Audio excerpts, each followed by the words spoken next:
get started, click on the Sign Up button. Then, just enter your email, your name, and your company name. Once you've filled that in, hit Create Your Account. After that, you'll be redirected to a page letting you know that you need to verify your email. So head over to your inbox, find the email from Underlight and click the verification link. And that's it, you're in the community. When you first log in, you'll see a short guide that walks you through the platform's main features. You can explore it on your own, but honestly the community is pretty simple and intuitive. Look at the search bar. Before posting a new question, it's a good idea to check if someone has already asked the same thing. Just type in your keywords, and if there's an existing discussion, you might find your answer right away. If you don't see what you're looking for, no problem. Let's create a new topic. First of all, enter a clear title.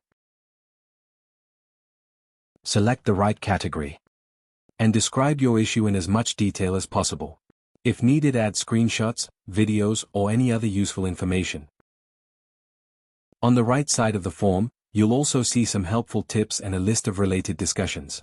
These might already have the answers you need, so it's worth checking them out.